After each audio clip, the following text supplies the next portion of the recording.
केसरिया से मन जोगी हुआ रे, दिल झूमे देखो मतवारा हुआ रे। केसरिया से मन जोगी हुआ। हर पल मनाओ केसरी त्योहार। विमल, बोलो जुबान केसरी।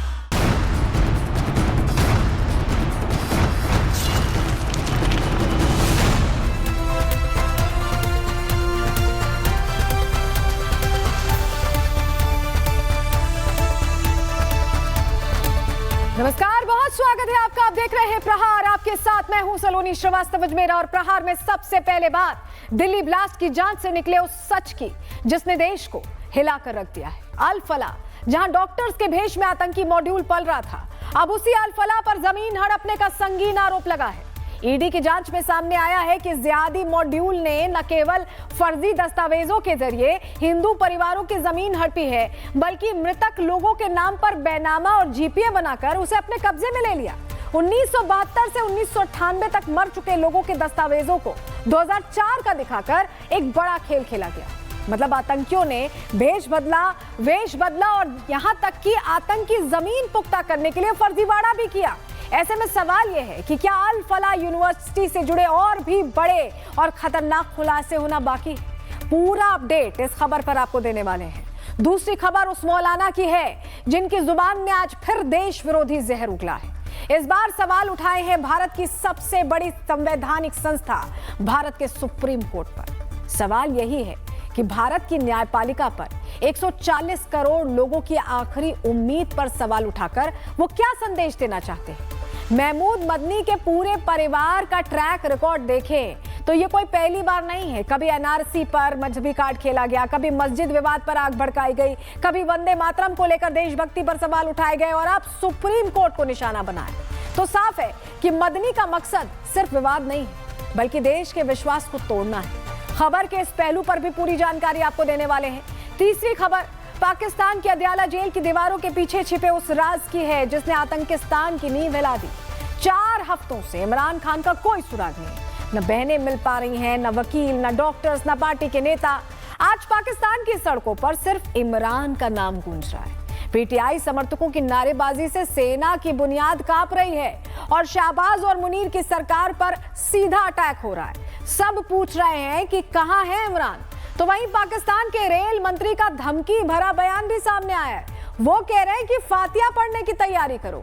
यह बयान अब पाकिस्तान को आग के दरिया में ढकेल रहा है। अगर इमरान की खैरियत का सबूत नहीं मिला तो कैसे पाकिस्तान की सड़कों पर बगावत की आग भड़क जाएगी।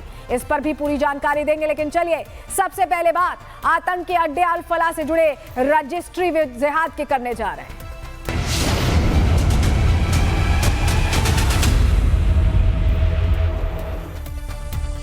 तो चलिए प्रहार की शुरुआत करने जा रहे हैं और आज सबसे पहले बुर्के वाली डॉक्टर का एक पर्सनल चैप्टर आपको बताएंगे। वो चैप्टर जिसमें पति है, पत्नी है और वो की जगह है जिहाद। आतंक की फैक्ट्री के नाम से चर्चित अल फला यूनिवर्सिटी की लैब में शाहीन मुजम्मिल अपनी केमिस्ट्री बना रहे थे। एक ऐसी केमिस्ट्री जिसमें कट्टरपंथ के केमिकल्स का इस्तेमाल किया जा रहा था। पूरी खबर बताएंगे, लेकिन सबसे पहले आपको जरा तस्वीर दिखा रहे हैं। आप ये तस्वीर गौर से देखिए, जहां आतंक के इन डॉक्टर्स को एनआईए ने पटियाला हाउस कोर्ट में पेश किया है, जहां से इन्हें 10 दिन की अतिरिक्त रिमांड पर भेज दिया गया है। मतलब इन आतंकियों से एनआईए 10 दिन और पूछताछ कर सकेगी। और अब तक की पूछताछ में जो निकल कर सामने आया है वो बेहद चौंकाने वाला है। तो आतंकी डॉक्टर्स को ले जाया गया था पेशी के लिए, 10 दिन की और रिमांड मिली है। जैश-ए-मोहम्मद की महिला विंग की चेयरमैन बनकर बारूद इकट्ठा करने में जुटी डॉक्टर शाहीन के पास से 18 लाख कैश बरामद किया गया है। मतलब शाहीन जांच एजेंसियों की कस्टडी में जरूर है, लेकिन उसने कहां क्या रखा है, वो किस नेटवर्क का हिस्सा है, उसके पास कितना कैश, हिसाब किताब है, सब कुछ अब जांच एजेंसियों के हाथ लग रहा है। अब सवाल यह है कि शाहीन के पास इतना कैश आता कहां से? ये बात तो जग जाहिर है कि ये पैसा कोई मरीजों की देखभाल से तो आया नहीं है, कोई कंसल्टेंसी फीस तो ये है नहीं, ना हो सकती है। सबको पता है कि ये पैसा मसूद अजहर की टेरर फैक्ट्री से आता है। और इन पैसों का शाहीन क्या करती थी? एक बार आपको जरा ये तस्वीर दिखा रहे हैं, एक बार देखने में लगता है कि शाहीन अपनी लग्जरी लाइफ को फंड करने के लिए इस पैसे का इस्तेमाल करती थी, लेकिन ऐसा नहीं, क्योंकि जिन पैसों से ये कार खरीदी जा रही है तो ये कार महज सुविधा के लिए नहीं थी, बल्कि ये कार भी मानव बम की तरह कार बम के रूप में इस्तेमाल की जानी थी। और अब शायद बाकी का जो कैश शाहीन के पास से मिला है उसका इस्तेमाल वो और कार बम बनाने के लिए करना चाहती थी। फिलहाल शाहीन के कमरे से मिले कैश की पूरी खबर क्या है, ग्राफिक्स के जरिए आपको बता देते हैं। पूरी जानकारी आपके सामने रखते हैं। डॉक्टर शाहीन के रूम नंबर 22 से कैश मिला है 18.50 लाख कैश अलमारी में पॉलिथिन में रखा हुआ था। एनआईए ने शाहीन को कैंपस ले जाकर तलाशी जब की तो यह खुलासा हुआ, पैसा मिल गया। कैश वहीं गिना गया और जब्त कर लिया गया। पैसा जैश-ए-मोहम्मद के लिए फंडिंग था। शाहीन ने 27 से 28 लाख रुपए जुटा लिए थे, यह खुलासा हुआ है। ज़कात यानी दान के नाम पर पैसा इकट्ठा किया गया। 20-22 लाख कश्मीर राहत के बहाने लिए गए। यह पैसा हथियार और बम में खर्च किया गया, किसी को राहत देने के लिए खर्च नहीं किया गया। लाल किला ब्लास्ट इसी फंड से किया गया। मॉड्यूल ने कुल 26 लाख इकट्ठा किए थे जिससे ब्लास्ट हुआ था, और कैश का सोर्स अभी ट्रेस हो रहा है। 2 सोने के बिस्किट भी मिले हैं। अरब देशों की करेंसी भी बरामद हुई है। यूनिवर्सिटी स्टाफ और छात्रों के साथ जिनका इससे कनेक्शन सामने आया है उनकी अब जांच की जा रही है। अब जांच तो चल रही है, लेकिन सबसे बड़ा सवाल तो यही है कि 18 लाख रुपए कैश की बैलेंस शीट कहां तैयार हो रही थी। यह पैसा किस चीज की फंडिंग के लिए आया था और किस नेटवर्क के जरिए आया था। दिल्ली ब्लास्ट मामले में अब तक 7 गिरफ्तारियां हुई हैं और एक एक करके सभी आरोपियों को निशानदेही के तौर पर अल्फला यूनिवर्सिटी लाया जा रहा है। पहले मुजम्मिल को लाया गया और उसके बाद करीब 4 घंटे तक अल्फला के आसपास धौज इलाके में तागा में उसको घुमाया गया और उससे हर एक वो सवाल किया गया जिस पे एनआईए का शक था। ऐसे में खुलासा ये हुआ कि 3 जो जगह है वहाँ पर मुजम्मिल ने रूम लिया हुआ था और वहाँ पर अमोनियम नाइट्रेट को ठिकाने लगाया था। इसी तरीके से गुरुवार शाम शाहीन को लेकर एनआईए की टीम अल्फला यूनिवर्सिटी पहुंची और उसके बाद अंदर लेकर गई रूम नंबर 22 में, जहां पर शाहीन रहती थी। रूम नंबर 13 में उमर रहता था और रूम नंबर 22 में शाहीन रहती थी। जब लॉकर चेक किया गया तो उसमें से 22 लाख कैश बरामद हुआ है। एनआईए की टीम ने उस 22 लाख कैश को जब्त कर लिया और उसके बाद ये पता लगाने की कोशिश कर रही है कि क्या ये 22 लाख कैश जो रखा है वो टेरर मॉड्यूल के लिए इस्तेमाल करने के लिए रखा गया था या कुछ और है। वाइस चांसलर से कन्फ्रंट कराया गया शाहीन को, उससे सवाल पूछे गए। वाइस चांसलर ने भी कहा कि वो पूरे तरीके से सहयोग करेंगी, पूछताछ में पूरे तरीके से उनका सहयोग रहेगा। ऐसे में एक एक आतंकियों को जो दिल्ली ब्लास्ट में शामिल है उनको निशानदेही के तौर पर अल्फला यूनिवर्सिटी लाया जा रहा है और उनसे लगातार सवाल पूछे जा रहे हैं। अब देखिए, अब शाहीन एक कार तो पहले ही खरीद चुकी थी, तो क्या ये 18 लाख रुपए किसी और काम के लिए थे? इसको लेकर हमने थोड़ी रिसर्च की तो हमारी सुई एक जगह जाकर अटकी है। दरअसल शाहीन लगातार किसी मुस्लिम महिला को अपने साथ जोड़ने में लगी हुई थी। वो लगातार इस कोशिश में थी कि किसी महिला का ब्रेन वॉश कर उसे अपने आतंकी गुट के साथ जोड़ा जाए, उसे लिंक कर लिया जाए। और इसका एक पहलू हमने अपनी इन्वेस्टिगेटिव रिपोर्टिंग में उस वक्त पकड़ा था जब हमें यह पता चला था कि कानपुर रहने के दौरान डॉक्टर शाहीन लगातार वहां के चमनगंज इलाके में घूमा करती थी, वहां के लोगों पर वो नजर रखा करती थी। तो सवाल यह है कि क्या डॉक्टर शाहीन इन 18 लाख रुपयों का इस्तेमाल किसी को मानव बम बनाने के लिए करने वाली थी? कानपुर के चमनगंज से हमारे सहयोगी की एक रिपोर्ट आपको दिखा रहे हैं।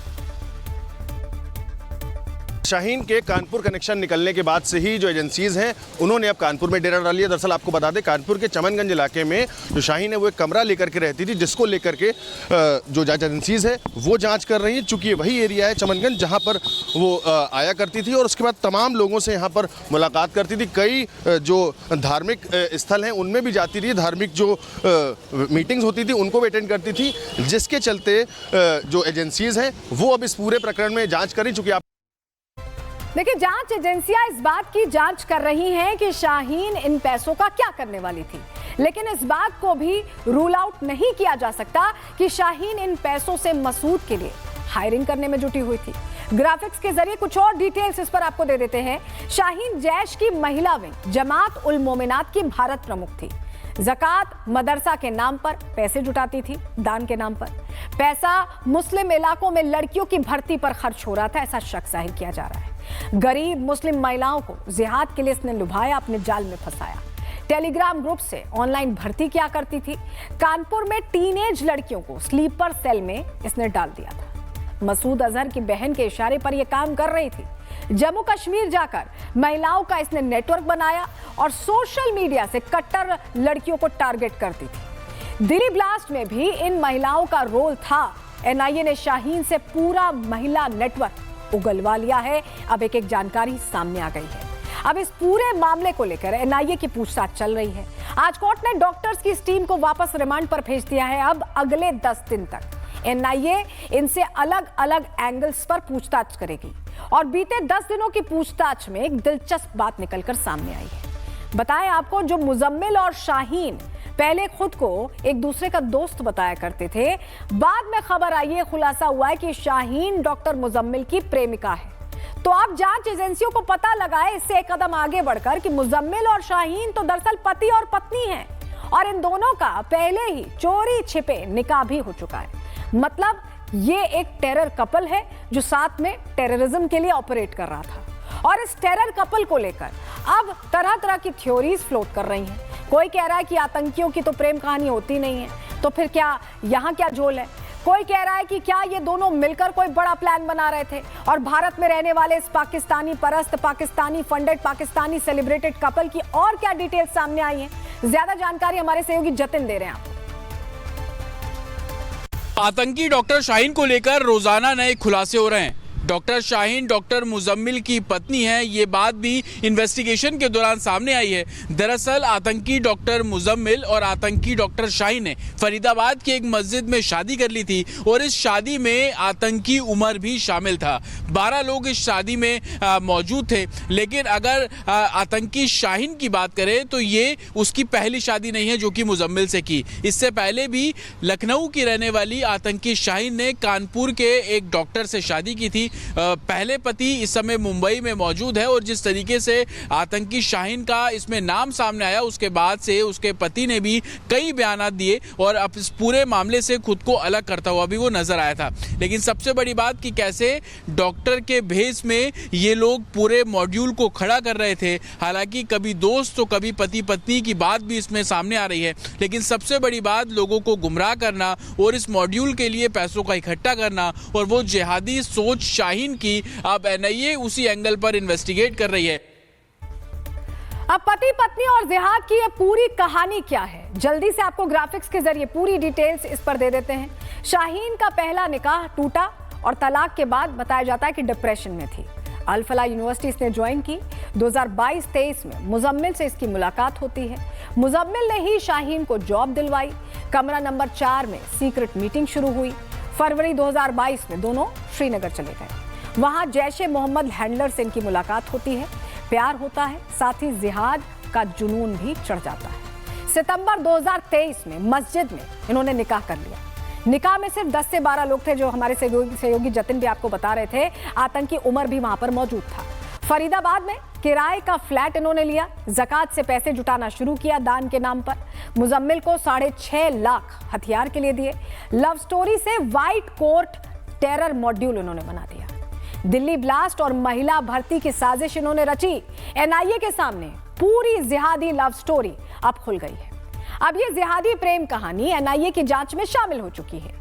एक पति पत्नी के रूप में ये डॉक्टर कपल देश के साथ जो करने की हिमाकत कर रहा था, उसके बाद पूरा देश इनको लेकर हेट स्टोरी बना चुका है। क्योंकि हमारे देश हिंदुस्तान की जमीन पर ऐसे कट्टरपंथी कीटाणुओं का कोई काम नहीं है जो हमारी धरती पर बारूद की खेती करना चाहते हो, और ऐसे में उनका इलाज भी जरूरी है। ये रिपोर्ट देखिए।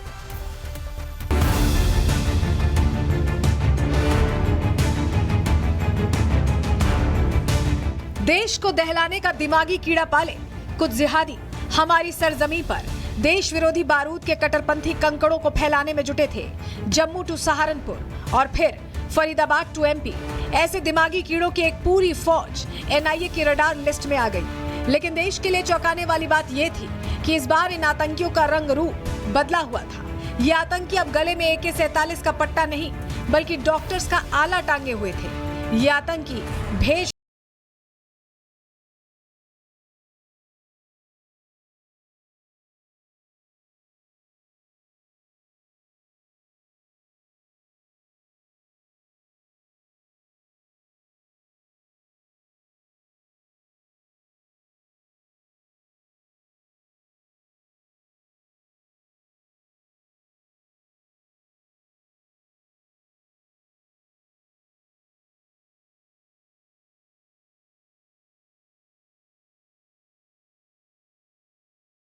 और धमाकों के लव वर्ड्स हैं।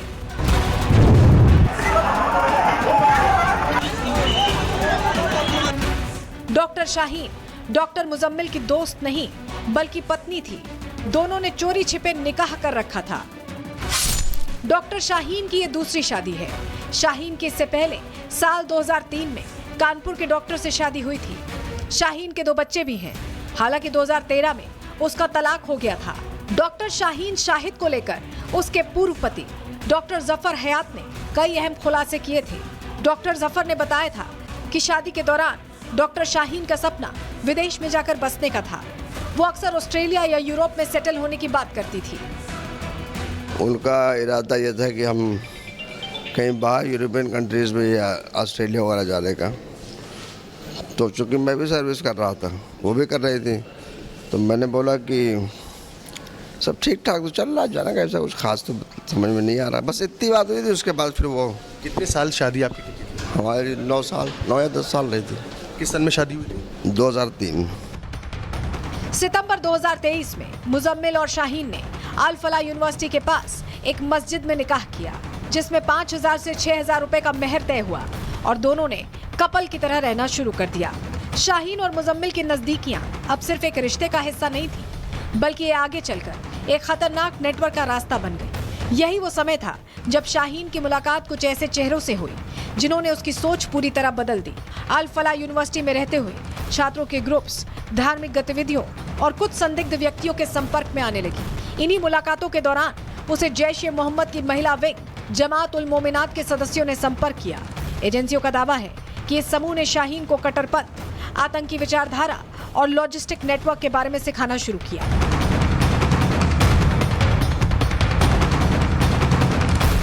ये कहानी सिर्फ एक रिश्ते की नहीं है, बल्कि उस रास्ते की भी है जिसने मेडिकल प्रोफेशन को भी बदनामी के छींटे दिए हैं। दूसरी तरफ शाहीन का परिवार आज भी विश्वास नहीं कर पा रहा कि उनकी बेटी किसी आतंकी नेटवर्क में शामिल हो सकती है।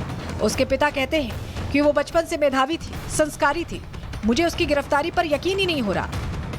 हमें कुछ नहीं पता, कुछ नहीं पता। गिरफ्तार हमें कुछ नहीं पता है। अच्छा कोई बात नहीं, ये बताइए हमको नॉलेज नहीं। कब बात हुई आपकी? आखिरी बार बात? आखिरी बात हमारी मेरा कभी 1.25 साल हो गई। फरीदाबाद के जो डॉक्टर हैं उनसे 1.25 साल। जिहाद का दिमागी कीड़ा इस जोड़े के जहन में घुस चुका था। ये एक धर्म के नाम पर कट्टरपंथ के कटघरे में खड़े हो चुके थे।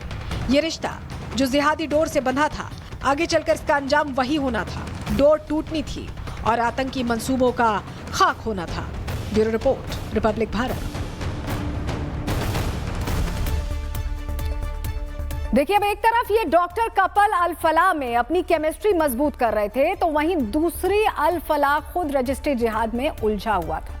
अब आप उससे पहले कहें कि ये किस टाइप का नया जिहाद है, तो आपको अगले 5 मिनट में पूरी डिटेल्स इस पर देने जा रहे हैं। सबसे पहले आप यहां से समझिए कि आतंकी ये डॉक्टर जोड़ी अल फलाह के अंदर कितने दूर कितने पास रहते थे।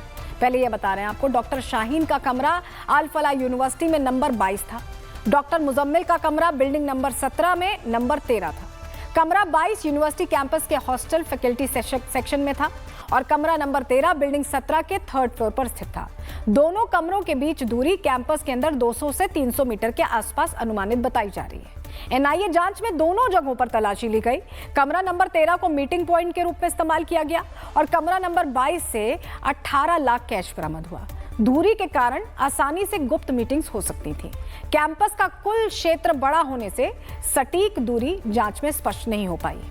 अल फलाह के अंदर एक तरफ शाहीन और मुजम्मिल आतंकी इरादों को रजिस्टर करने में लगे हुए थे, तो वहीं दूसरी तरफ इस यूनिवर्सिटी का मालिक रजिस्ट्री जिहाद में जुटा हुआ था। पूरी खबर आपको पहले ग्राफिक्स के जरिए बता देते हैं। हो क्या रहा था, यहाँ पर हिंदुओं से भी जमीन लूटने का काम चल रहा था। ये जानकारी नई सामने आई है। ईडी ने अल फलाह यूनिवर्सिटी को लेकर क्या खुलासा किया, जान लीजिए। चेयरमैन जावेद अहमद सिद्दीकी पर जमीन हड़पने का आरोप है।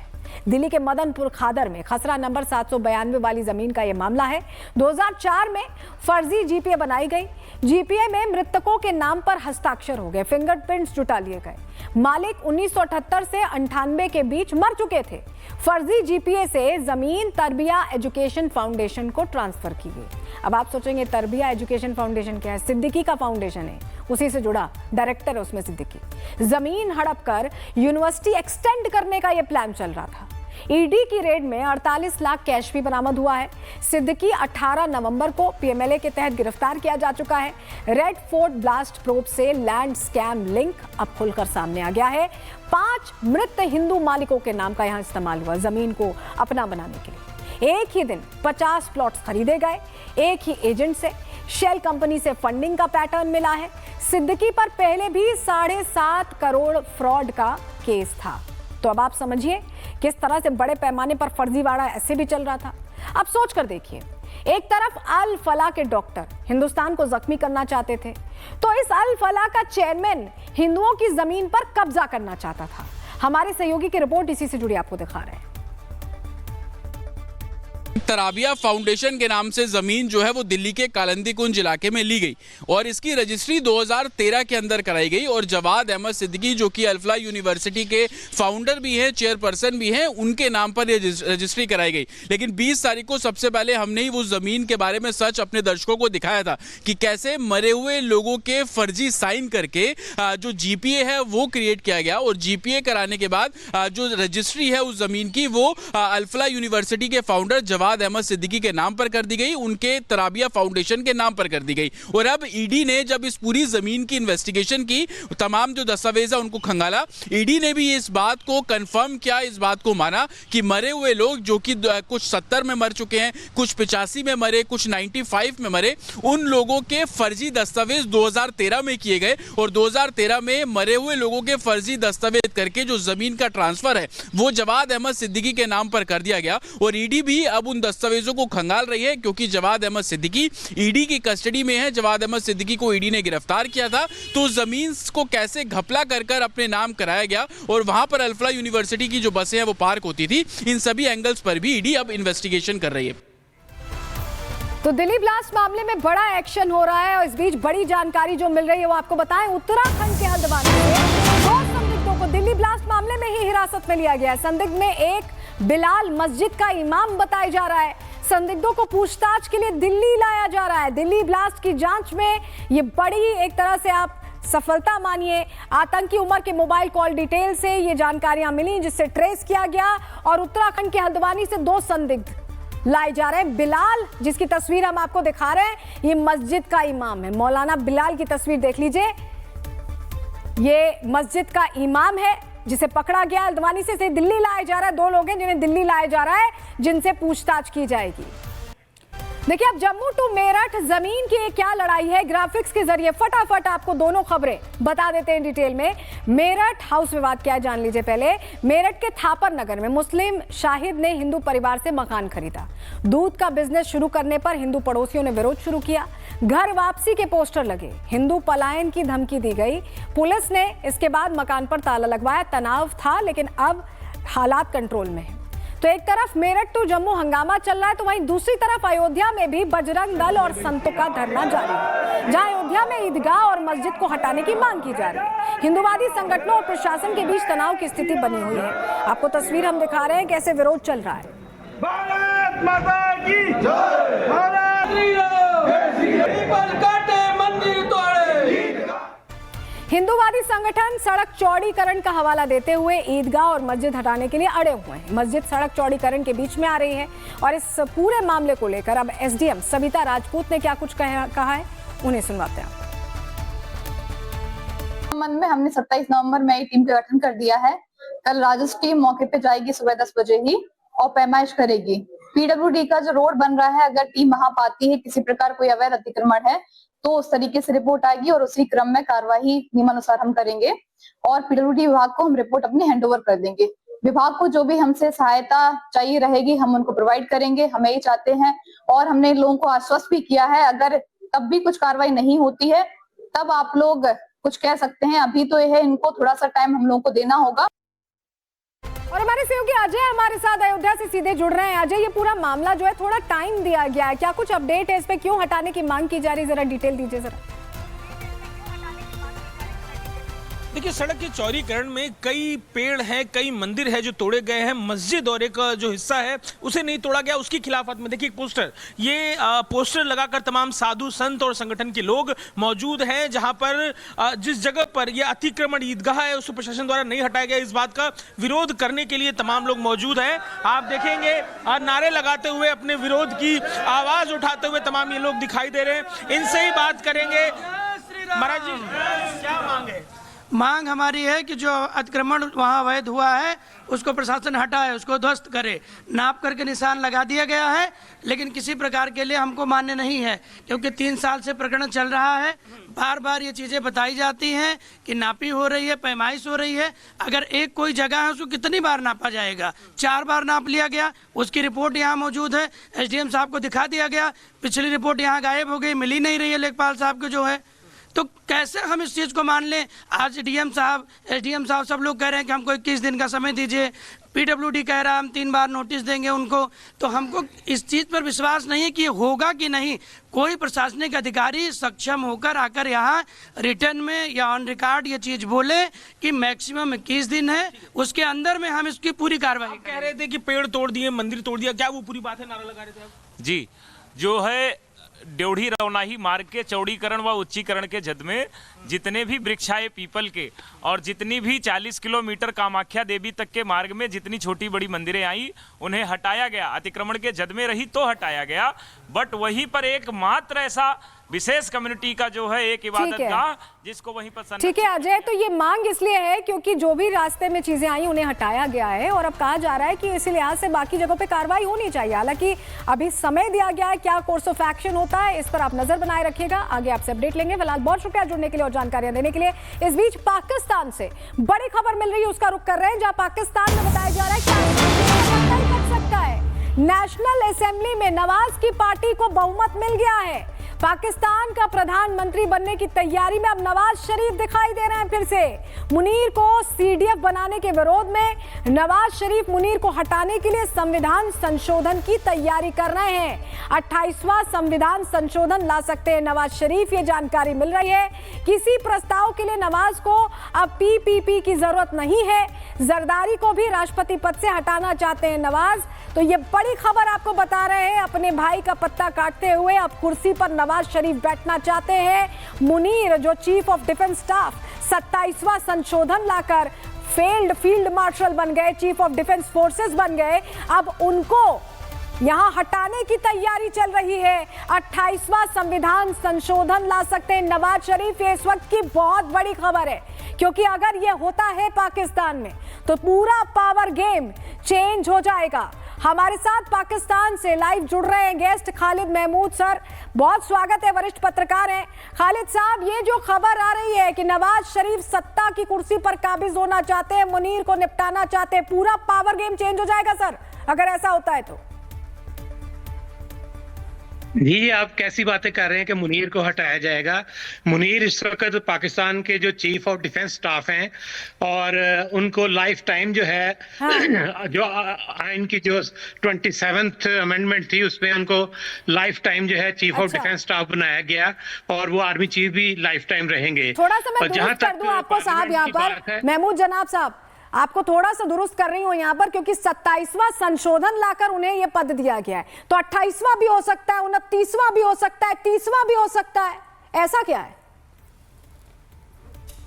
जी, पार्लियामेंट में इस वक्त जिस तरीके से बाई इलेक्शन में नवाज शरीफ की पार्टी जो है नून लीग, उसको मेजॉरिटी मिल गई है। अब उनको किसी भी अपोजिशन जो पार्टी उनकी जरूरत नहीं है, तो ना आप ही तो खुद उनकी ही बता रहे हैं कि वो पावरफुल हो चुके हैं, उनकी जरूरत है। सर आप खुद ही बता रहे हैं वो पावरफुल हो चुके हैं, फिर बताइए 28वां संशोधन नहीं ला सकते क्या? इतने पावरफुल नहीं है कि वो आर्मी चीफ को ही हटा दें।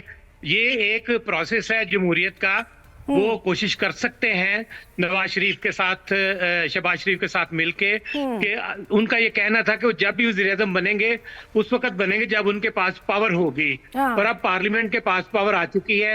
आसिफ अली जरदारी जो है, उनकी जो ब्लैकमेलिंग थी वो अब नहीं चल सकती, जो क्योंकि पीपल्स पार्टी जब भी कोई कानून पास करना होता था। देखिए, शहबाज ब्रदर्स साहब कह रहे हैं कि जरदारी साहब को साथ लेना पड़ता था, बड़ा दबाव रहता था, दबाव खत्म हो गया है। खालिद साहब आप खुद बता रहे हैं दबाव खत्म हो गया है, और जब दबाव खत्म होता है तो सबसे बड़े कांटे को निकालकर फेंका जाता है। मुनीर जहां जाते हैं पीछे पीछे निकल लेते हैं शहबाज के, कभी अमेरिका चले जाते हैं, प्रधानमंत्री को प्रधानमंत्री जैसा ओहदा रहने नहीं देते, तो क्या करेंगे? कांटा निकाल के फेंकेंगे ना, क्या करेंगे आप बताइए? जमहूरियत और फौज दोनों अलग चीजें हैं।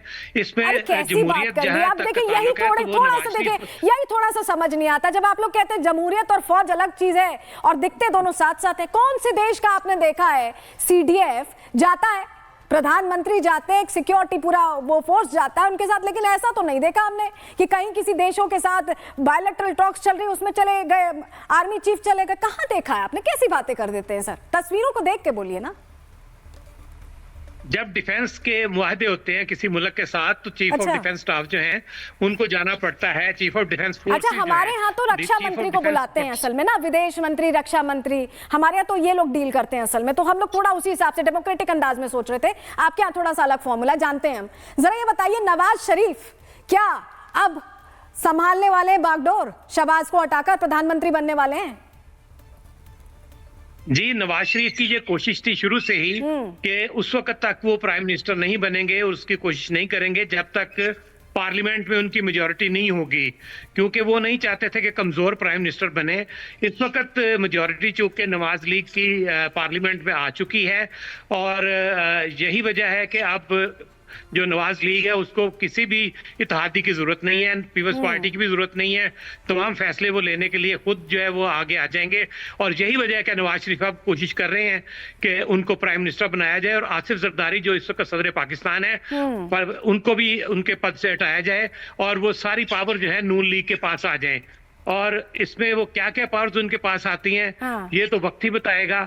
कोशिशें शुरू हो चुकी हैं, कोशिशें शुरू हो चुकी हैं आप कह रहे हैं, यानी सब कुछ निजाम बदलने वाला है पाकिस्तान का। ये खबर कम से कम यही बता रही है, और ये बहुत बड़ा फेरबदल होगा। महमूद साहब, ये बहुत बड़ा फेरबदल होगा, क्या असर होगा इसका, जरा ये भी समझाइए दर्शकों को। ये पाकिस्तान में जमहूरियत और मजबूत हो जाएगी। अच्छा। इस वक्त चूंकि इतनी ज्यादा पावरफुल नहीं थी हुकूमत, उसको सहारों की जरूरत थी। अब सहारे नहीं होंगे और फैसला करने वाली जमात नून लीग खुद ही होगी। नहीं, 28वां संशोधन लाने की बात कही जा रही है, तो कब हो सकता है? ये कभी भी हो सकता है मेरे ख्याल में, ये तो होता रहता है ना पाकिस्तान में। जी, 27वीं तरमीम जो है वो तो अभी तक आई है। 18वीं की बात अभी कोई इस सिलसिले में कोई कंफर्मेशन नहीं है। जब वक्त पड़ेगी तो हो सकता है आ जाए, लेकिन इस वक्त उसकी कोई जरूरत नहीं है, क्योंकि सारी सिलसिले जो है वो स्मूथली चल रहे हैं, और नवाज शरीफ की जो जमात है इस वक्त नून लीग, वो पावरफुल अंदाज में इस वक्त मुल्क की यहाँ से स्मूथली कैसे चल रहे हैं जनाब, कैसे स्मूथली चल रहे हैं? इमरान खान को लेकर बवाल मचा हुआ है, आर्थिक प्रेशर अलग है, ये कैसा स्मूथ आपका रिजीम है? चलिए, उम्मीद करेंगे कुछ बदलाव हो। बहुत शुक्रिया आपका खालिद महमूद खालिद साहब जुड़ने के लिए पाकिस्तान से और अपनी बात रखने के लिए। तो चलिए, पाकिस्तान से बड़ा अपडेट हमने आपको दे दिया, और पाकिस्तान में अब क्या चल रहा है थोड़ा आपको बता देते हैं। आसिम मुनीर के खिलाफ जंग का ऐलान हो गया है। पिछले 4 दिन से इमरान खान की मौत को लेकर खबरें सामने आ रही हैं, और ये सस्पेंस अब भी जारी है। लोग एक ही सवाल पूछ रहे हैं, इमरान जिंदा भी हैं या नहीं है? मुनीर के इशारे में काम करने वाली पाकिस्तानी हुकूमत इमरान की मौत से इनकार कर रही है, पर कोई सबूत नहीं दिखा रही, जिसे लेकर इमरान की बहनों ने मोर्चा खोल दिया है। इमरान की बहनें लगातार मुल्ला मुनीर को लेकर चेतावनी अब दे रही हैं कि अगर उन्हें कुछ हुआ तो बचेंगे नहीं। इमरान खान की बहन नूरीन नियाजी ने रिपब्लिक भारत से एक्सक्लूसिव बातचीत की है, और यह साफ किया कि अगर नियाजी को जेल में कोई हाथ भी लगाता है तो पूरा पाकिस्तान जल जाएगा। तो बिल्कुल अल्हम्दुलिल्लाह जब तक हम उन्हें मिले हैं वो बिल्कुल मजबूत और ठीक थे, और मारपीट करने की इनमें हिम्मत नहीं है अभी इमरान खान को, और ना ये मारपीट कर सकते हैं। और जो लोग जेल के अंदर हैं, जो जेल के अंदर सिपाही हैं या जो उनकी ड्यूटी पे हैं, वो लोग ऐसे नहीं है कि वो मारपीट करेंगे इमरान खान को, इतनी इनकी हिम्मत और जुर्रत नहीं है, क्योंकि इनको पता है कि अगर मारपीट की तो उसके बाद तो फिर इनके लिए बहुत बुरा अंजाम होगा, जो बाहर भी हैं। इधर इमरान खान के नाम पर आप देखिए पाकिस्तान कब कब विद्रोह की आग में भड़क चुका है, जल चुका है। आपको ग्राफिक्स के जरिए बताते हैं, कोई पहली बार नहीं होगा ऐसा अगर आग लगती है। तो अप्रैल में सरकार गिरने पर दंगे हुए थे पाकिस्तान में, मई में आजादी मार्च निकाल दिया गया था, नवंबर में इमरान पर गोली चली थी, वहीं पूरे पंजाब में उस वक्त आग लग गई थी। 2023 की अगर हम बात करें तो सबसे खूनी साल यही रहा था। 9 मई को गिरफ्तारी हुई थी कोर कमांडर, हाउस पूरी तरह से जल गया था, 10 से ज्यादा मौतों का आंकड़ा सामने आया था। 5 अगस्त को क्या हुआ था 2023 में, तोशखाना सजा हुई थी, तोशखाना मामले में फिर हिंसा हुई, कई लोग मारे गए। 2024 का भी आंकड़ा आपके सामने रखें, नवंबर में इस्लामाबाद लॉन्ग मार्च हुआ, कंटेनर तोड़े गए, इंटरनेट बंद करना पड़ा, तब जाकर हालात काबू में आए। तो ये पिछले कुछ सालों का बाइक खाता है, इस साल भी अगर आग लगती तो बहुत भयंकर होगी। वहीं एक बार फिर पाकिस्तान विद्रोह की आग में कैसे जल रहा है, ऐसी आशंका जताई जा रही है कि अगर इमरान को जल्द ही उनके परिवार और पार्टी के लोगों से नहीं मिलाया गया तो 1971 वाली तस्वीर देखने को मिलेगी। 2 तस्वीरें आपको दिखा रहे हैं। एक साल 1971 की, जब पूर्वी पाकिस्तान में शेख मुजीबुर रहमान ने आजादी का ऐलान किया था और उसी के बाद बांग्लादेश का गठन हुआ था। 9 महीने तक मुजीबुर रहमान की सेना ने यह जंग लड़ी थी। और दूसरी तस्वीर पाकिस्तान के मौजूदा हालात की है, जब इमरान खान के लिए खैबर पख्तूनख्वा के पश्तून भी जंग लड़ने की तैयारी कर रहे हैं। तो क्या पाकिस्तान ठीक वैसा ही होने वाला है जो सालों पहले हुआ था? क्या पाकिस्तान में मुजीबुर रहमान कांड की तैयारी चल रही है? क्योंकि विद्रोह की तस्वीरें तो यही बयां कर रही हैं, अगर जल्द इमरान को लेकर कोई खबर नहीं आई तो हिंसा की आग फैलने की बहुत बड़ी संभावना से इनकार नहीं किया जा सकता। इमरान कहां है, ये सवाल क्यों उठ रहा है? सबसे पहले आपको इसकी वजह बता देते हैं फटाफट। देखिए पहली वजह क्या है, 4 हफ्तों से परिवार को एक्सेस ही नहीं मिला है, कोई नहीं मिल पाया, परिवार क्या वकील को भी नहीं मिला। दूसरी वजह है सेहत पर कोई मेडिकल बुलेटिन जारी नहीं किया गया। तीसरी वजह है तय मीटिंग के बाद भी पीटीआई नेता रोके गए, मिलने ही नहीं दिया गया। चौथी वजह है मौत की खबर पर सरकार ने अब तक मुंह सिला हुआ है, चुप्पी साधी हुई है। 5वीं वजह है सीसीटीवी फुटेज और कोई विजुअल जारी नहीं किया गया है। अगर ठीक है तो जारी कर दे विजुअल, सब कुछ नॉर्मल हो जाएगा, लेकिन ऐसा कुछ नहीं हुआ। इमरान अगस्त 2023 से रावलपिंडी की अडियाला जेल में है। आखिरी बार 16 मई 2024 को पेशी के दौरान उन्हें देखा गया था। आप ये जो तस्वीर देख रहे हैं, ये नियाजी की तस्वीर है 2024 की, जब उन्हें आखिरी बार देखा गया था। वहीं पिछले 4 हफ्तों से इमरान की कोई खबर नहीं है। परिवार का आरोप है कि पाकिस्तान सरकार और आर्मी उनके बारे में कुछ नहीं बता रहे हैं।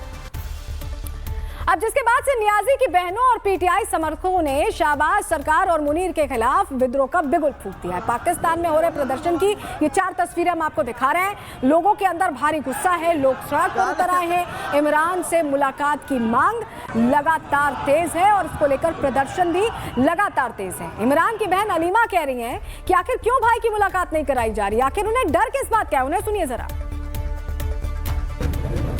इमरान खान को आपने कैद तन्हाई में डाला होगा, क्यों, क्या डर है उनसे और किस वजह से? हमें क्या पता वो ठीक है कि नहीं। हमारी कल एक ही रिक्वेस्ट थी, हमने कहा था एक मेरी बहन को एक किसी बहन को जाने दें और एक लॉयर चला जाए, ताकि हम जाके देख सकें कि इमरान खान ठीक है, इमरान खान की सेहत ठीक है। हमें क्या पता है ये इतने जालिम लोग हैं, हमें क्या पता ये क्या कर रहे हैं उनके साथ, बंद क्यों किया है।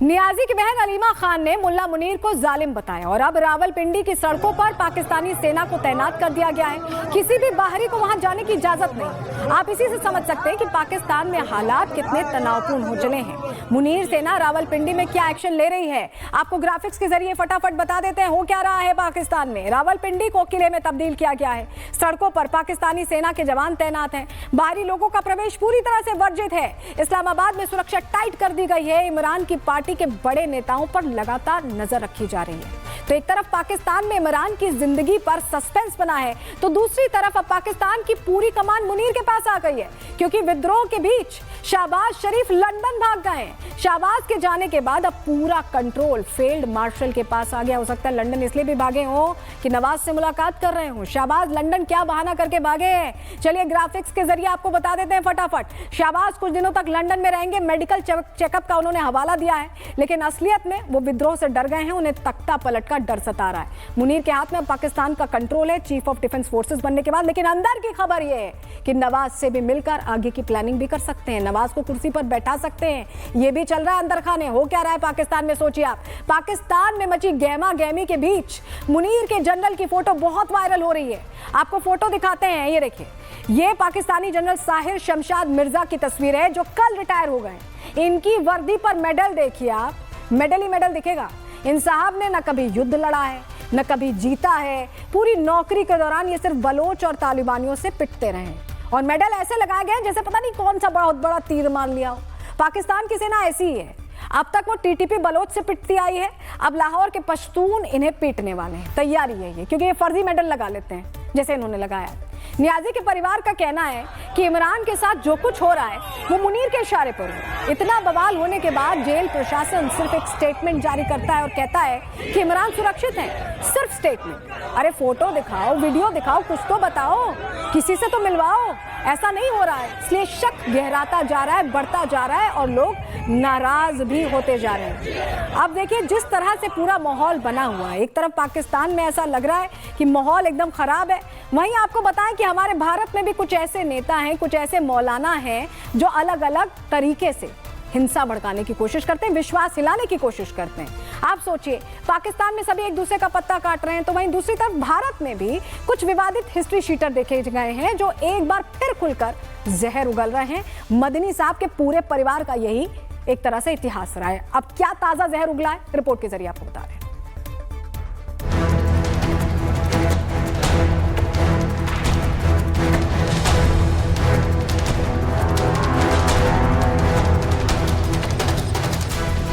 अपनी जुबान से जहर बोने में महारत हासिल कर चुके मौलाना मदनी आज फिर बोले, लेकिन आज हमला सिर्फ सरकार पर नहीं था, हमला सिर्फ एक खास धार्मिक वर्ग पर नहीं था, बल्कि हमला था इस देश के सुप्रीम कोर्ट पर। कुछ अरसे से बिलखुसूस बाबरी मस्जिद, तलाक सलासा जैसे बहुत से मसालों पर फैसले के बाद ये तासुर आम हो रहा है कि अदालतें हुकूमतों के दबाव में काम कर रहे हैं। मौलाना मदनी ने अपनी दबी जुबान से आज वो सब साफ कर दिया जो कई सालों से अपने पेट में दबाए बैठे थे। मौलाना मदनी ने जहर की नदियां बहाते हुए इस बार सीधा हमला उस संस्था पर बोला है जिसमें देश के 140 करोड़ लोगों को इंसाफ का यकीन है। मतलब कोशिश अब देश के यकीन पर हमला करने की है, देश में अविश्वास पैदा करने की है। तो अविश्वास पैदा करने की कोशिश हो रही है, लेकिन भारत के जो नागरिक हैं वो समझदार हैं, समझदारी के साथ चलते हैं और उम्मीद करेंगे कि जहरीले बयान का असर ना पड़े। यहाँ प्रहार में रुकना एक छोटे से ब्रेक के लिए, जल्द लौट रहे हैं कुछ और खबरों के साथ, कहीं मत जाइए। आधे बाउल दही में 4 चम्मच MDH चटनी पुदीना मसाला डाला, स्टर करो, पुदीना चटनी तैयार। MDH चटनी पुदीना मसाला। केसरिया से मन जोगी हुआ रे, दिल झूमे देखो मतवारा हुआ रे, केसरिया से मन जोगी हुआ। हर पल मनाओ केसरी त्योहार, विमल बोलो जुबान केसरी। आर प्योर सूजी पास्ता उबालो, मिलाओ और खाओ, 8 मिनट में तैयार। क्या टेस्ट है सबका राजा, आर प्योर मसाला।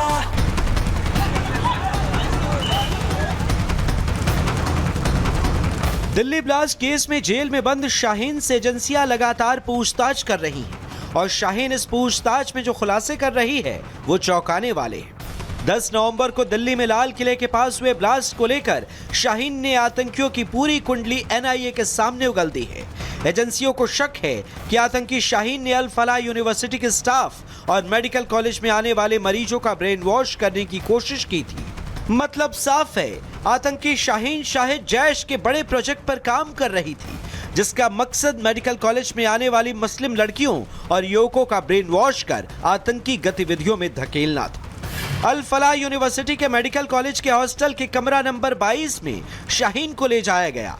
दावा है कि इसी कमरे में आतंकी डॉक्टर शाहीन देश को दहलाने का ब्लूप्रिंट तैयार करती थी। NIA ने शाहीन के कमरे की हर एक एंगल से जांच की। शाहीन से पूछा गया कि वो कमरा नंबर 22 में दिन भर क्या करती थी। सवाल पूछे गए कि उससे कमरा नंबर 22 में कौन कौन मिलने आता था। दिल्ली ब्लास्ट की जांच में अब तक 7 आतंकियों को गिरफ्तार किया जा चुका है। एनआईए हर आतंकी से बारी बारी से पूछताछ कर रही है। सभी के बयानों को आपस में मैच किया जा रहा है। इसका मकसद दिल्ली ब्लास्ट की जांच में आतंकियों की कड़ियों को जोड़ना है, ताकि लाल किले के पास हुए धमाके में इस्तेमाल व्हाइट कॉलर मॉड्यूल के एक एक आतंकी को शिकंजे में लिया जा सके। Bureau report, Republic Bharat.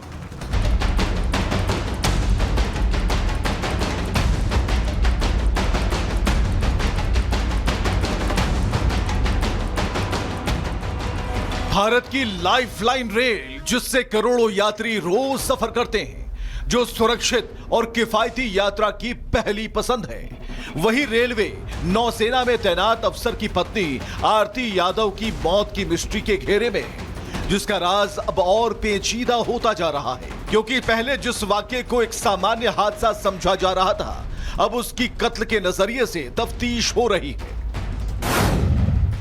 महिला की मौत मिस्ट्री, नए एंगल की एंट्री, महिला से बहस, टीटीई की भूमिका रहस्य, संदिग्ध मौत की जांच, टीटीई पर आंच। यूपी के इटावा में बुधवार को नौसेना के अफसर की पत्नी की ट्रेन से गिरकर हुई मौत की मिस्ट्री अब नया मोड़ ले रही है। पटना से दिल्ली के आनंद विहार जा रही ट्रेन से गिरने वाली आरती यादव के परिजनों के आरोप और घटना स्थल से मिले सुरागों से मामले का रुख पूरी तरह बदल चुका है। यही वजह है कि मौत से पहले जिस टीटीई संतोष से आरती यादव की बहस हुई थी, पुलिस ने उसी के खिलाफ कत्ल का मुकदमा दर्ज किया है। तहरीर के आधार पर मुकदमा पंजीकृत किया जा रहा है हत्या का। और ब्रेक के बाद आपका स्वागत है। आपसे जुड़ी एक जरूरी खबर आपको बता दें, एयरबस के अलर्ट के बाद सुरक्षा कारणों से भारत के करीब 400 विमान प्रभावित हैं। इसके पीछे सोलर रेडिएशन बड़ी वजह बताई जा रही है। एयरबस ने A320 प्लेन्स के सॉफ्टवेयर को अपडेट करना शुरू कर दिया है, जिसको लेकर अलर्ट किया गया। पुराने मॉडल्स में हार्डवेयर बदलाव भी जरूरी हो सकते हैं, जिससे कुछ घंटों या कुछ दिनों तक का समय लग सकता है। ऐसे में अगर आप प्लान कर रहे हैं हवाई उड़ान करने की, तो थोड़ा सोच के समझ के चेक करके करिएगा। रुकने एक छोटे से ब्रेक के लिए।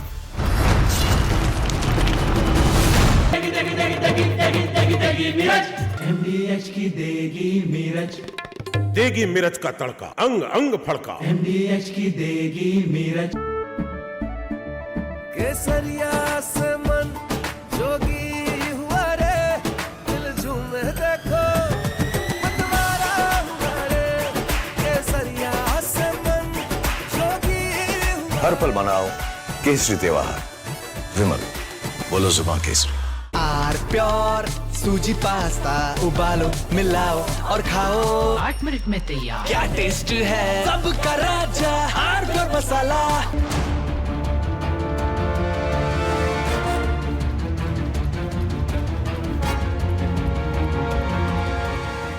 दिल्ली के मदनपुर खादर इलाके में स्थित खसरा नंबर 792, ये वो जमीन है जिसकी कीमत आज करोड़ों में है। लेकिन ईडी की जांच में जो खुलासा हुआ वो रोंगटे खड़े कर देने वाला है। ईडी के हाथ जो दस्तावेज लगे हैं, उसके मुताबिक इस जमीन को फर्जी बैनामा, फर्जी मौत के सर्टिफिकेट और फर्जी वासियों के नाम से एक के बाद एक कई बार बेचा दिखाया गया। वहीं कई वारिस और अंत में ये जमीन पहुंची तरबिया एजुकेशन फाउंडेशन के पास। ये तरबिया एजुकेशन फाउंडेशन किसी और का नहीं, अल फलाह यूनिवर्सिटी के चेयरमैन जवाद अहमद सिद्दीकी का अपना फाउंडेशन है। यानी जमीन घूम फिर कर उसी शख्स के पास पहुंच गई जिसके विश्वविद्यालय को इसका फायदा होना था। वही ईडी के मुताबिक इस जमीन को बेचने के लिए जो जनरल पावर ऑफ अटॉर्नी यानी जीपीए इस्तेमाल की गई, वो पूरी तरह फर्जी थी। जांच में सामने आया कि जीपीए में जिन लोगों के दस्तखत या अंगूठे दिखाए गए हैं, उनमें से कई लोग 1972 से 1998 के बीच ही मर चुके थे। इसके बावजूद जीपीए पर तारीख 7 जनवरी 2004 लिखी गई है और दिखाया गया है कि मृतक व्यक्तियों ने यह दस्तावेज खुद तैयार किया। ईडी को जिन मौतों का रिकॉर्ड मिला, उनमें नथु, जिनकी मौत साल 1972 में ही हो चुकी है। हरबंस सिंह, इनकी मौत साल 1991 में ही हो चुकी है। तो वही हरकेश की मौत साल 1993 में ही हो चुकी है। शिवदयाल और जयराम की मौत साल 1998 में ही हो चुकी थी। इन सभी को जीपीए में ऐसा दिखाया गया जैसे वे जीवित हों और उन्होंने 2004 में जमीन बेचने की अनुमति दी हो, लेकिन ये पहले ही मर चुके थे और फर्जी तरीके से जमीन को बेचा गया था। सवाल ये है, क्या सिर्फ ये एक जमीन का मामला है या अल फलाह यूनिवर्सिटी से जुड़े दूसरे जमीन सौदे में भी इसी तरह का खेल हुआ है? ईडी की टीम अब पुराने रिकॉर्ड खंगाल रही है। कुछ और बड़े नाम भी इस जांच के दायरे में आने की आशंका है। Bureau report, Republic Bharat.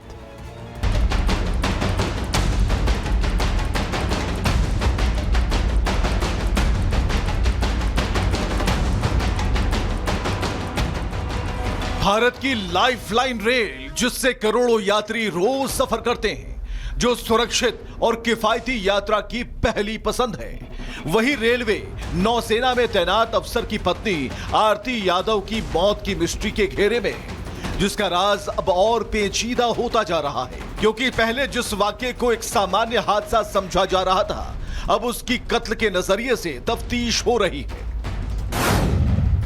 महिला की मौत मिस्ट्री, नए एंगल की एंट्री, महिला से बहस, टीटीई की भूमिका रहस्य, संदिग्ध मौत की जांच, टीटीई पर आंच। यूपी के इटावा में बुधवार को नौसेना के अफसर की पत्नी की ट्रेन से गिरकर हुई मौत की मिस्ट्री अब नया मोड़ ले रही है।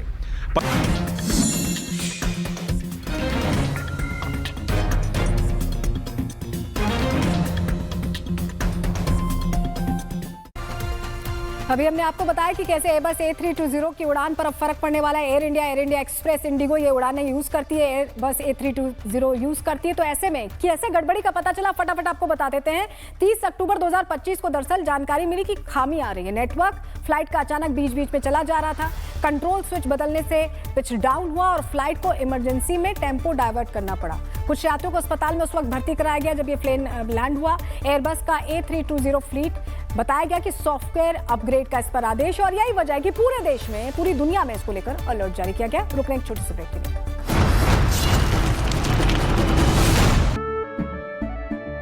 केसरिया से मन जोगी हुआ रे, दिल झूमे देखो मतवारा हुआ रे, केसरिया से मन जोगी हुआ। हर पल मनाओ केसरी त्योहार। विमल, बोलो जुबान केसरी।